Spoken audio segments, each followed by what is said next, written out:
Apple the most innovative company. दोस्तों Steve jobs कौन है ये तो आपको पता होगा, क्योंकि आईफोन लवर्स को ये बात बहुत अच्छे से पता होगा कि वो जिस आईफोन को लेकर दुनिया भर में स्टाइल मारते रहते हैं तो वो आईफोन को लोगों के सामने लाने वाला और कोई नहीं बल्कि स्टीव जॉब्स है। आज के इस वीडियो में मैं आपको बताऊंगा कि who is the owner of Apple. तो दोस्तों वीडियो शुरू करने से पहले सब्सक्राइब कर देना, क्योंकि इस तरह का कंटेंट आपको कहीं नहीं मिलेगा। दोस्तों मोबाइल फ़ोन की दुनिया में आईफोन एक ऐसा ब्रांड है जिसका जब भी कोई नया फ़ोन लॉन्च होता है तो उसे लेने वालों की भीड़ उमड़ पड़ती है। कई लोग आईफोन को शौक के लिए रखते हैं तो कुछ लोग अपने काम के लिए रखते हैं, लेकिन एक चीज़ जो सब में सिमिलर होती है वो है आईफोन पर उनका विश्वास। दोस्तों ये वही विश्वास है जिसकी नींव स्टीव जॉब्स ने रखी थी, और आज आप एप्पल के प्रोडक्ट में जितने भी बेहतरीन डिज़ाइन और शानदार इंजीनियरिंग देखते हैं वो सब स्टीव जॉब्स की मेहनत का नतीजा है। क्योंकि आईफोन, आईपैड, मैकबुक और आईमैक के बारे में हम सभी को पता है, और उन्हें हमारे सामने पेश करने वाले स्टीव जॉब्स की जिंदगी में कितनी ज़्यादा परेशानी आई ये तो कुछ ही लोगों को पता होगा। स्टीव जॉब्स का जन्म 24 फरवरी 1955 में कैलिफोर्निया के सैन फ्रांसिस्को में हुआ था। स्टीव के पिता ने घर चलाने के लिए गैरेज खोला और यहीं से स्टीव जॉब्स का इलेक्ट्रॉनिक का सफर शुरू हुआ।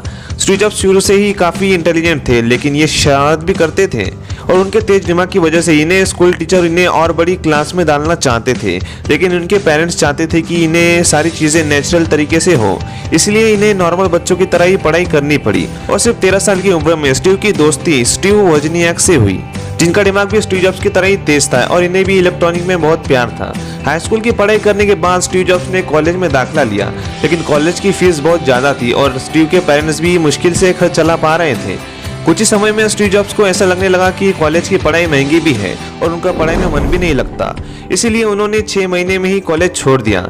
दोस्तों कॉलेज छोड़ने के बाद स्टीव ने कैलियोग्राफ के क्लासेस ज्वाइन किए, जिसके कारण आज हम कंप्यूटर में इतने सारे फॉन्ट यूज़ कर पाते हैं। जब ये कोरियोग्राफी की पढ़ाई कर रहे थे तो इनके पास उस वक्त ज़्यादा पैसे नहीं होते थे, ऐसे में इन्होंने थोड़ी बहुत कोका-कोला की बोतल भी बेचनी शुरू कर दी थी। दोस्तों स्टीव जॉब्स और स्टीव वोजनियाक की दोस्ती वापस से अच्छी हो गई, जिसकी वजह से दोनों ने मिलकर एक कंप्यूटर बनाने का फैसला किया, और वो कंप्यूटर उन्होंने स्टीव जॉब्स के गैरेज में ही बनाया, जिसको उन्होंने एप्पल नाम दिया। दोस्तों इस कंप्यूटर को बनाने के लिए दोनों ने कुछ सामान बेचकर पैसे इकट्ठे किए थे। Beneath it were the words, "Stay hungry, stay foolish." It was their farewell message as they signed off. इनके दौरान बनाया गया एप्पल कंप्यूटर छोटा, सस्ता और ज़्यादा प्रोफेशनल था। इन दोनों द्वारा बनाए गए कंप्यूटर को बहुत ज़्यादा पसंद किया गया, जिसकी वजह से इन दोनों ने कई लाख डॉलर से भी कमाए, और सिर्फ 10 साल में इनकी कंपनी जानी मानी कंपनी बन गई।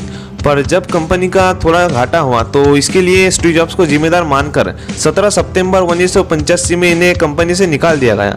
कंपनी से निकाले जाने के बाद स्टीव जॉब्स काफ़ी निराश हो गए, लेकिन उन्होंने हार नहीं मानी। उन्होंने अपने खुद की कंपनी की शुरुआत की, जिसका नाम उन्होंने नेक्स्ट रखा। दोस्तों ये कंपनी हाई प्रोटेक्शनल प्रोडक्ट की थी, पर इसने ज़्यादा नाम नहीं कमाया, लेकिन स्टीव जॉब्स वो स्टीव जॉब्स थे जिन्हें कामयाब होने से कौन रोक सकता था। इसलिए इन्होंने अपनी कंपनी को सॉफ्टवेयर कंपनी में बदल दिया। इसके बाद तो मानो स्टीव की पूरी जिंदगी बदल गई।